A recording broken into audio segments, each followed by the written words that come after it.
تو یہ بات ذہن میں رکھیے گا کہ اسلام کی قومیت کی اساس وطن نہیں ہے، جغرافیہ نہیں ہے، نظریہ ہے۔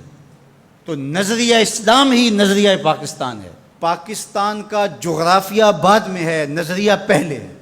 دنیا پہ ملک پہلے بنتے ہیں، پھر دیکھا جاتا ہے کہ اس کا نظریہ کیا ہوگا، آئیڈیالوجی اس کی کیا ہوگی۔ لیکن پاکستان کا مطلب کیا؟ لا الہ، یہ نعرہ پہلے گونجتا ہے اور پھر ملک حاصل کیا جاتا ہے۔ تو یہ ایسا ملک ہے جس کا نظریہ اس کے جغرافیے سے مقدم ہے۔ دنیا کے اوپر ایک اور ملک بھی ہے جس کا نظریہ اس کے جغرافیے سے مقدم ہے، بلکہ اس کا جغرافیہ ابھی تک متعین نہیں ہے، وہ اسرائیل ہے۔ وہ یہودی نظریے پہ قائم ہوا ہے، اس کا نظریہ پہلے تھا اور جغرافیہ اس کا ابھی تک مکمل نہیں ہے، اس کی کوئی سرحدات متعین اور طے شدہ نہیں ہے، ہر سال پھیلتی ہیں۔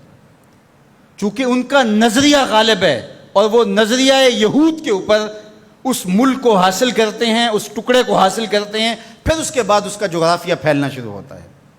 آج بہت شور ہے کہ عربوں نے تسلیم کر لیا اسرائیل کو، اور بعض دانشور ہمیں بھی یہ مشورہ دیتے ہیں کہ پاکستان کو بھی یوں کر لینا چاہیے۔ جب عربوں نے کر لیا، ان کی ہمسائیگی ہے، ان کا مسئلہ ہے، ہم کیوں نہ کریں؟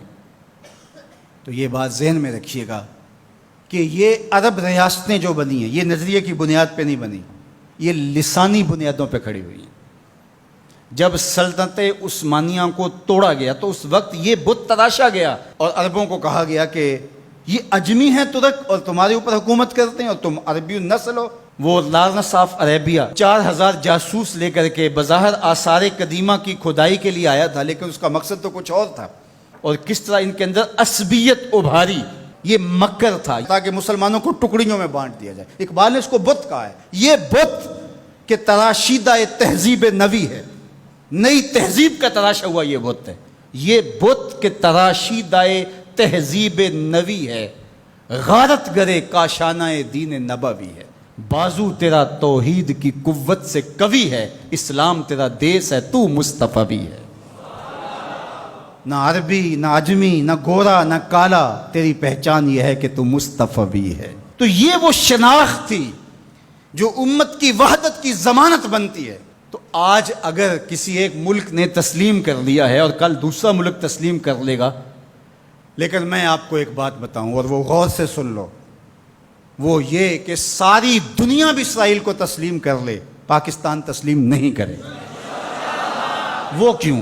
اس لیے کہ ہماری اساسی نظریے کی ہے، ہمارا وطن بنا ہی دو قومی نظریے کی بنیاد پر ہے۔ تو اسرائیل بھی اپنے یہودی نظریے پہ کھڑا ہے اور وہ عالم اسلام کو کھا جانے کی سازش کر رہا ہے۔ ہم ایسا نہیں ہونے دیں گے انشاءاللہ۔ اور پاکستان بھی اپنے اسلامی نظریے پہ کھڑا ہے۔ یہ الگ بات ہے کہ 73 برس بیت گئے اور منزل انہیں ملی جو شریک سفر نہ تھے، اور باغ دوڑ ہمیشہ ان لوگوں کے ہاتھوں میں رہی جو اس ملک کو نوچتے رہے۔ گدیں، یہ ڈاکو، یہ لٹیرے جنہوں نے ملک کو لوٹا، دونوں ہاتھوں سے ہمارے وسائل نے چھوڑے اور ہماری نظریاتی اساس کے اوپر کلہاڑے چڑھائے۔ اور کبھی انہوں نے کہا کہ یہ ایک لکیر ہے درمیان کے اندر، کبھی کہا وہ بھی آلو کھاتے ہیں، ہم بھی آلو کھاتے ہیں۔ یہ کیا قائد اعظم کو نہیں پتا تھا؟ یہ علامہ اقبال کو نہیں پتا تھا؟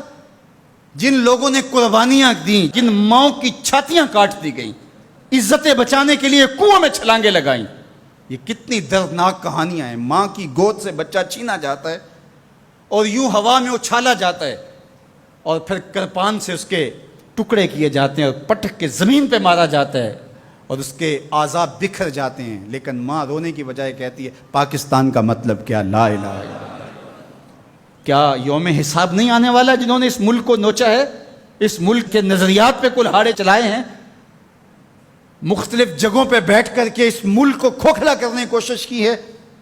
وقت آنے والا ہے، یہ ملک مٹنے کے لیے بنا ہی نہیں ہے، یہ قیامت تک قائم رہنے کے لیے مارز وجود میں آیا تھا۔ یہ ملک امانت ہے اللہ کی ہمارے پاس، یہ رسول اللہ کی نگاہوں کا فیضان ہے۔ میرے عرب کو آئی ٹھنڈی ہوا جہاں سے، میرا وطن وہی ہے، میرا وطن وہی ہے۔ میں یہ بات ہر سال کہتا ہوں کہ اللہ رسول کے ساتھ تو ہماری محبتوں کا رشتہ لازوال ہے، لیکن اس ملک کے ساتھ ہم ٹوٹ کے محبت کرتے ہیں، اس لیے کہ اس ملک نے اسلام کی نشأت کے لیے بنیادی پلیٹ فارم بننا ہے۔